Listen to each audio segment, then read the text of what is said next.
Good evening, everyone, and thank you for joining us for our bi-weekly live stream here today, March 20th, 2023, 6 p.m. here in the Central Daylight Time, and I am so grateful that you're able to spend some of your precious time with us, and I am always very joyful to see all of our wonderful practitioners and followers and so forth, just finding that nurturing and that healing and just that self-development that so many people are truly in need of, during these challenging times.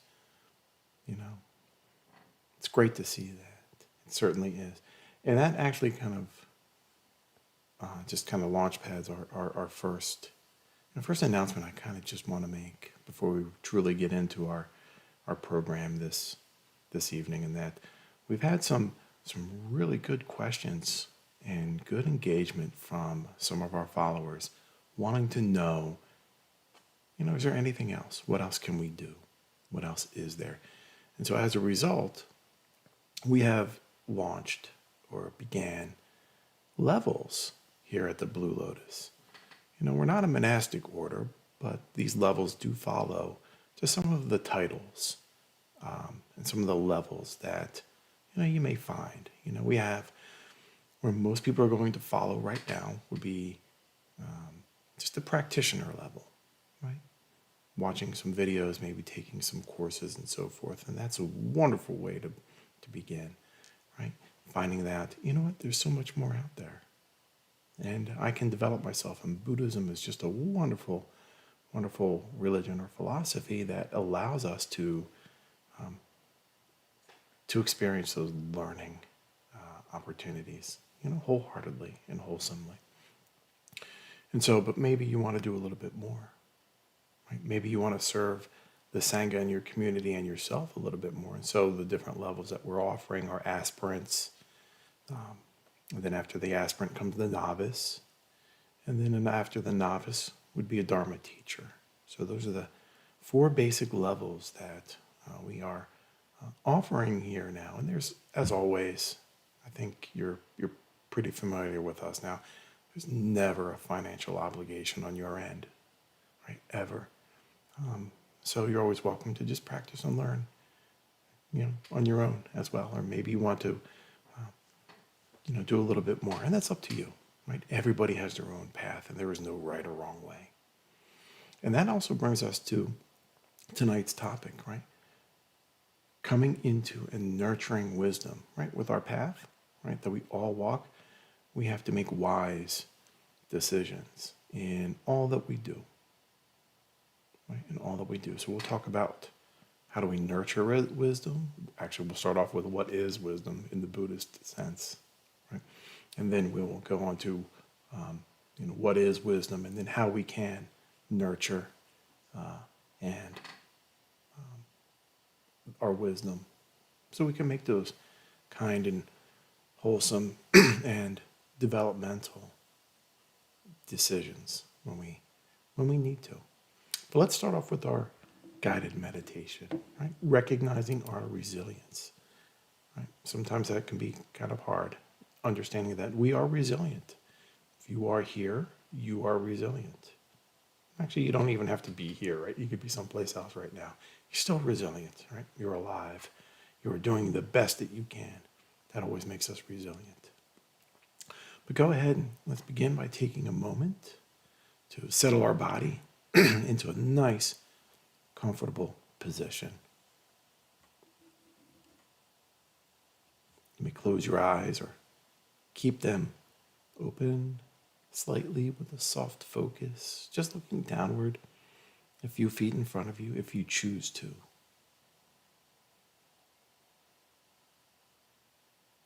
And breathe in through your nostrils.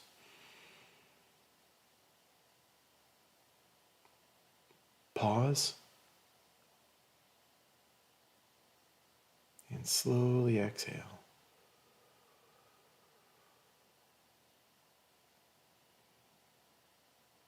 And as you sit there, you are absolutely invited to allow that half smile to rest on your face, that Buddha smile, or perhaps maybe that Mona Lisa smile, that half smile. Allow your spine to lift and your shoulders to soften. You're sitting up nice and straight, but not hard. Just nice and erect, but not too firm, not too hard.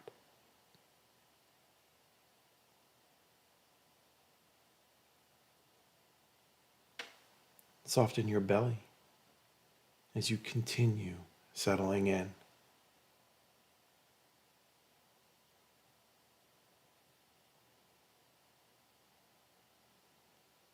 And allow your breathing to just go back to that natural inhale and exhale, your natural rhythm. And we'll meditate this evening on recognizing your resilience.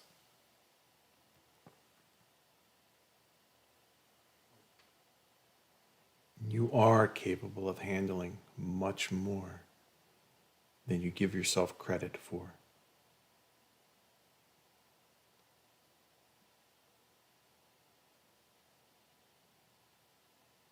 Difficult emotions may sometimes get the better of you, but they always pass. And you always make it through them.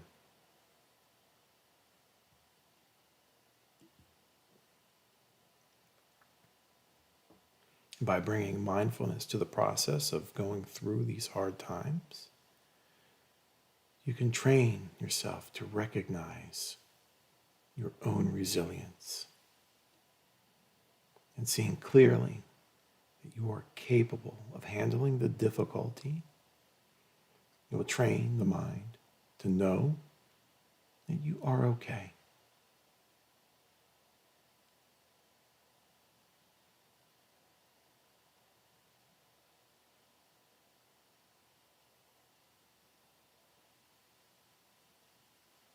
Go ahead and bring to mind a difficult emotion that you've experienced recently. But do not indulge in the story. Just simply bring that kind awareness to that feeling.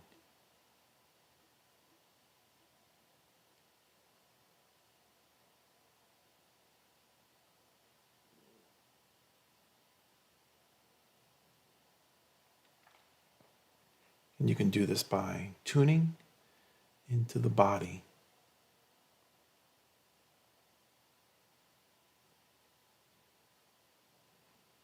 And feeling the emotion in your body. Investigate your capacity to be with it, whatever emotion that is.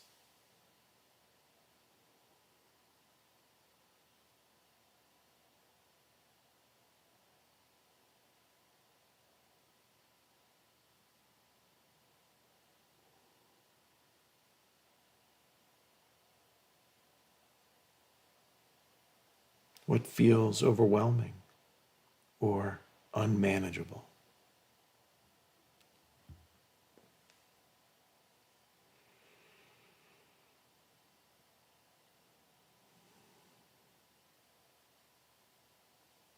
Breathe in.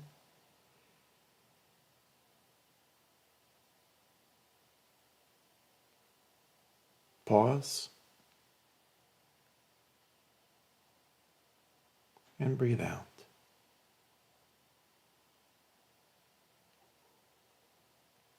Good. Ask yourself if you are able to handle the feeling in this single moment.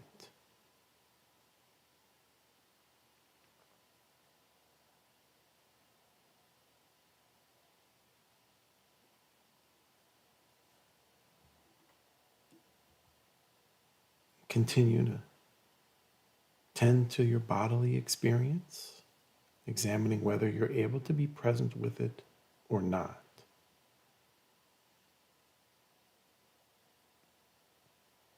And it's okay if you're not able to.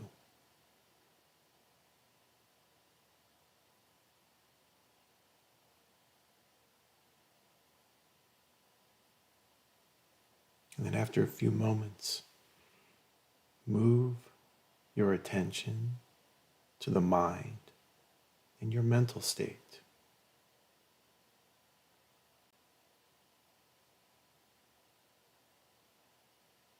And then when this emotion is present, what is the mind doing?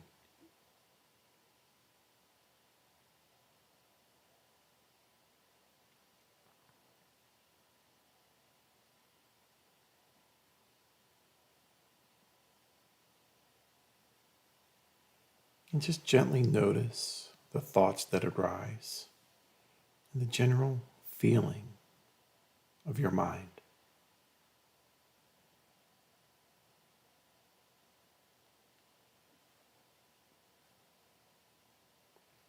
And then again, ask yourself if anything arising is too much for you to handle. And again, it's okay if it is. If it's too much, that's okay. Let it go.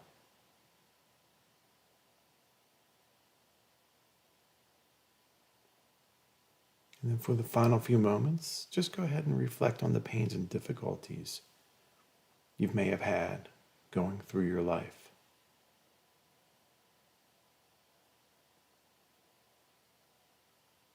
Both large and small.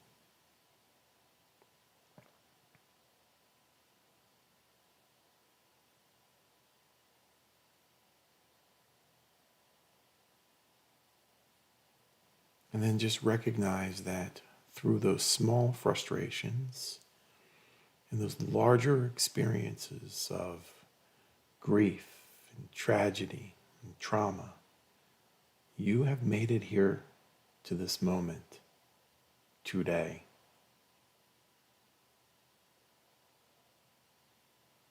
And recognizing your natural resiliency, remembering that you are indeed capable.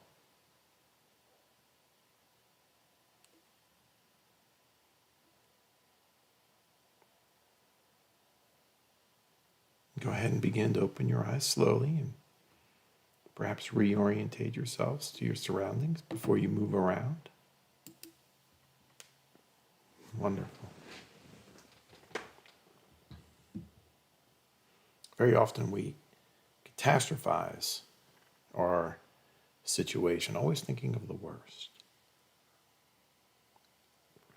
But never, or at least not too often, giving ourselves that credit. So, of making it through that difficult emotion or that challenging time. Right? So it's important that we develop that awareness. Because you're here. And everyone's life has suffering.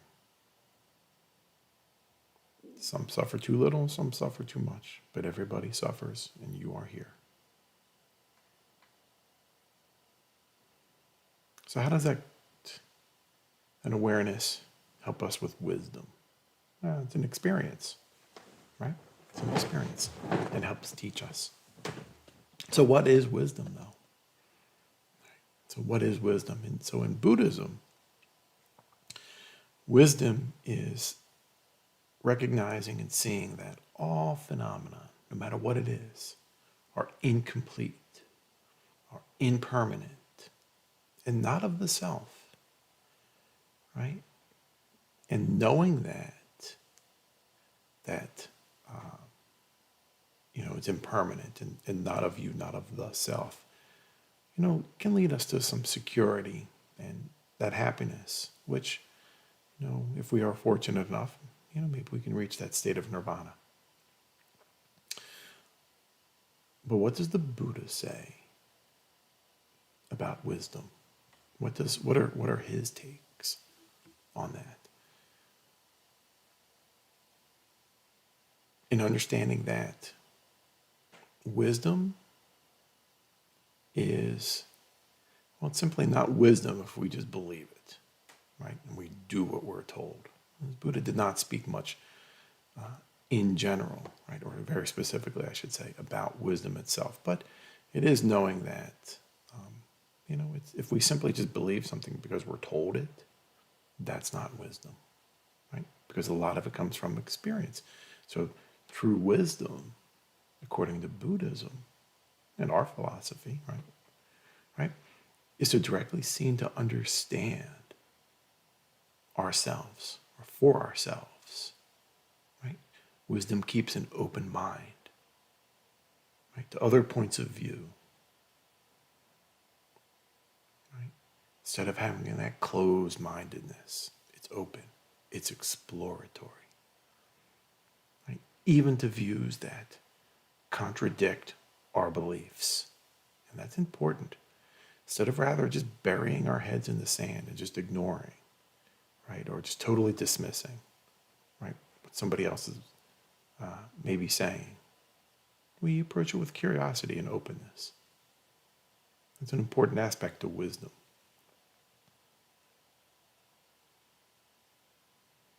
It's being objective and rather than prejudiced or partisan towards anyone's ideas. Right? We don't have to follow everyone's ideas, right? But we're open to just listening, at least, right?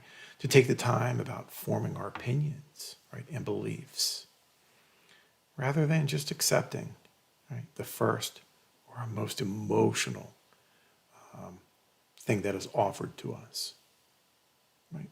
We don't just jump on that emotional response, right? That would not be wisdom, right?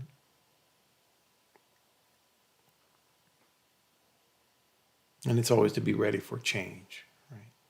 If there is a change in evidence, right, we have to be open to that change, right? So when the facts, the situation contradicts maybe what we believe, we're open to that change. And that's what wisdom is. Right? Sometimes we hear that, oh, they're wishy-washy. Right? Oh, they're always changing their mind. They're not staying the course. It's not a wise decision to always stay the course if the facts are dictating otherwise. Right? We can't be so closed-minded to not adjust our own path based on the facts that may be presented to us. So a person who does this, is certainly wise, right? And eventually comes to a true understanding of what that experience is. Even the most hard ones, even the ones that contradict our beliefs. What I know true today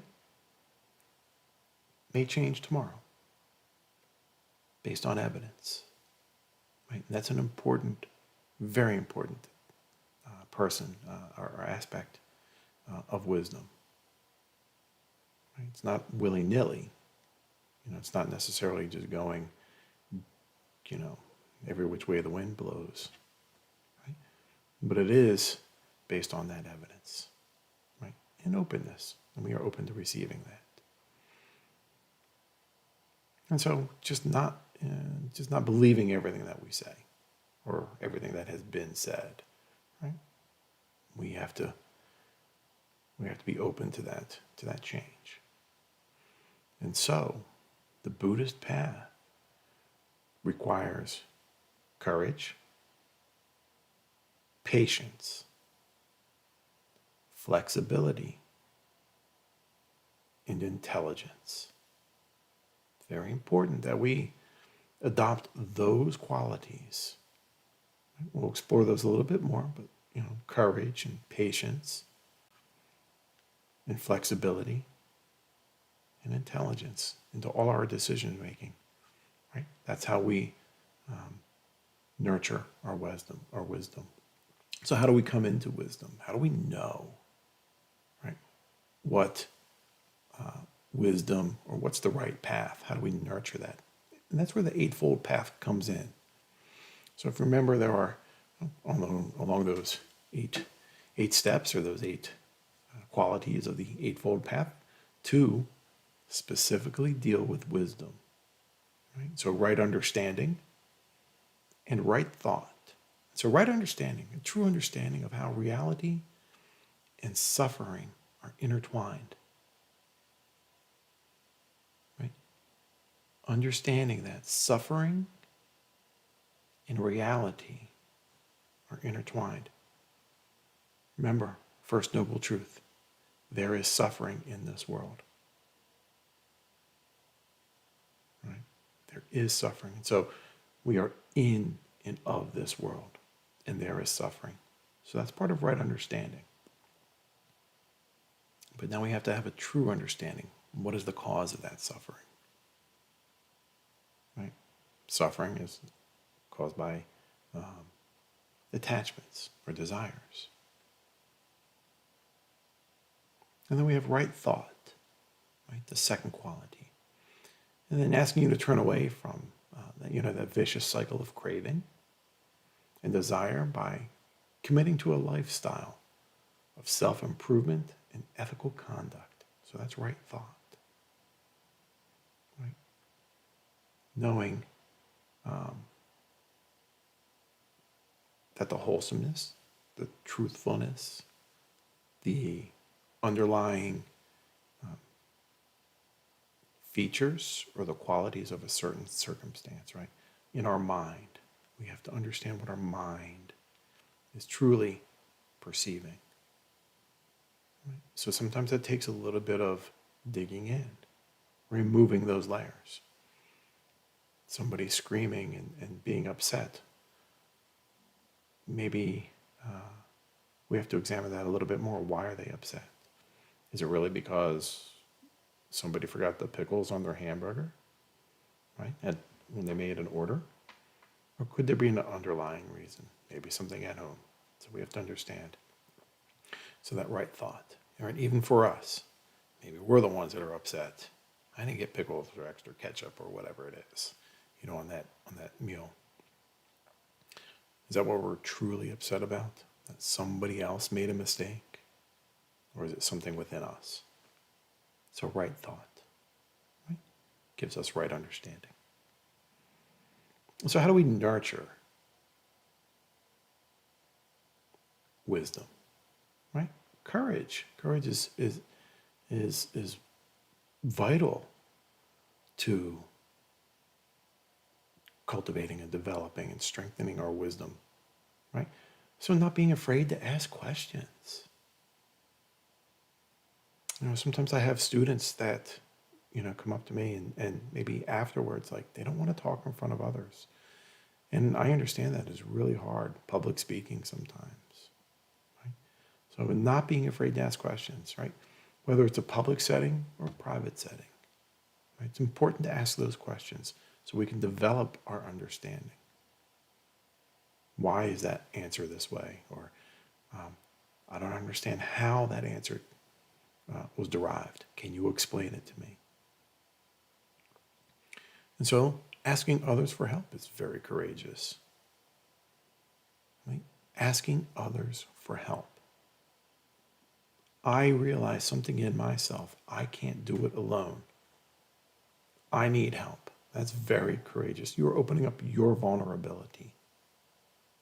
Opening yourself up to a new experience. So often we hear and we take pride in hearing I pulled myself up by my bootstraps. But you could have eased your struggle a little bit, perhaps by asking for help. Remember, asking for help rewards two people, yourself and the other that you're asking. It's a gift for both people.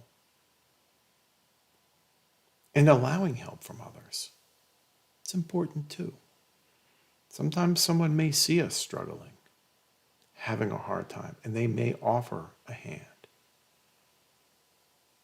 So it's very courageous to say, again, yes, I need help. I can't do this alone. So asking and allowing help from others. Very important, very courageous. And then just doing the right thing, the kind thing all the time. Not taking advantage of somebody. Maybe you got extra money, at the register, right? The cashier gave you wrong change, extra money, not just keeping it, right? Handing it back in. Oh, making that, that correct decision right there. And patience, right? Patience is the next one. Let it grow, right? Let an event unfold. Don't try to push it along, or don't try to hinder it. Be patient. If you make a decision, be patient with the outcome. Don't expect it to come to fruition overnight. That doesn't always happen. Be patient, and be patient with yourself. If you are trying to make a lifestyle change, that can be hard. That is a lifestyle change, and that can be very hard to do. And you are bound to make, a little setback, encounter a setback here and there. Right? Perhaps you want to say, or you want to start your meditations in the evening every night. Maybe some nights you're not able to. Maybe you forgot. That's okay. It's okay. Be patient with yourself. Flexibility, right? Remember, non-dogmatic, right? We find what's right for ourselves, and that's what we utilize, what is right for ourselves. It's not that I have to be up at 5:30 a.m. every morning and recite the 3 jewels and the 5 precepts. We don't have to every single morning at 5:30. Maybe you want to sleep in until 6:15. That's okay. Non-dogmatic. Right? Not open, not ritualistic in that sense. So allow that flexibility and be open to change again. Right? Be open to change. Allowing yourself that growth. So flexibility is growth. Which goes back up to patience.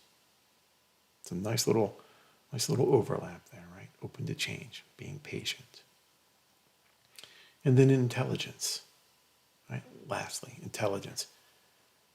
Realizing when something isn't working, right? Just because we say, hey, I have to do things in this particular order, 1, 2, 3. Maybe step number 2 isn't necessary. Realizing that it actually slows the process down. Right? So realizing when something isn't working could be a relationship as well. Right? This relationship is not working. It is healthy to make that change. Open to change, flexibility, no matter how hard it is. And realizing when something needs to change or has outgrown its usefulness. Maybe we don't need flashcards any longer to do our times tables, right? Maybe we don't need those flashcards anymore, and we can donate them to, an elementary school for some kids or something, right? Something needs to change. Again, or maybe that we realize, again, our process is not working, right? A decision-making effort on our own is not very useful. Right? We have to recognize when something needs to change. Right? Maybe we need to incorporate somebody else into our line. Right?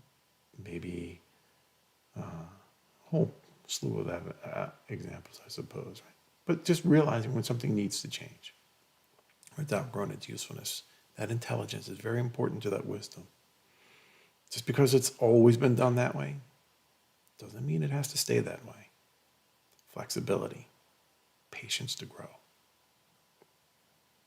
So those are some examples and some characteristics that we can certainly use in our daily lives to nurture our wisdom. And so patience, right? We don't have to always make a decision right then and right there. Remember that. There are very few answers or very few situations where a decision has to be made right then and right there. Right? Very many things are not life and death in that type of environment. So if you have to say, I need to think about it for a few hours or overnight, then you do so. Those are how we make wise decisions, beneficial decisions, advantageous decisions, wholesome and nurturing decisions. Wonderful. So, our next Dharma talk will be April 3rd, which is always a Monday, right? 2 weeks from now, 6 o'clock p.m. at the Central Time Zone, right? And don't forget, right? Our weekly sanghas are open for anyone. Just come in, visit our website at bluelotusmeditation.us. Find a sangha for you. Right? Come join us. Right? We've got our healing sanghas. We've got our sangha for veterans and new beginnings and teens and rainbows. And our welcoming sangha, where we just kind of just sit around and talk. Maybe there's something important that's on your mind that you want to maybe explore other avenues of reconciliation. And don't forget our Cambodia retreat coming up in June, right? Beginning on June 7th. Make sure you, if you have the time, right, come join us. Spend some lovely days out there from the 7th to the 13th. And if you do find our evenings together, these sessions together, do like and subscribe. We'd love hearing from you. And please feel free to always make comments too. I love hearing from everyone and offering support in any way that I can. And with that, my friends, I wish you all an evening of peace, ease, and well-being.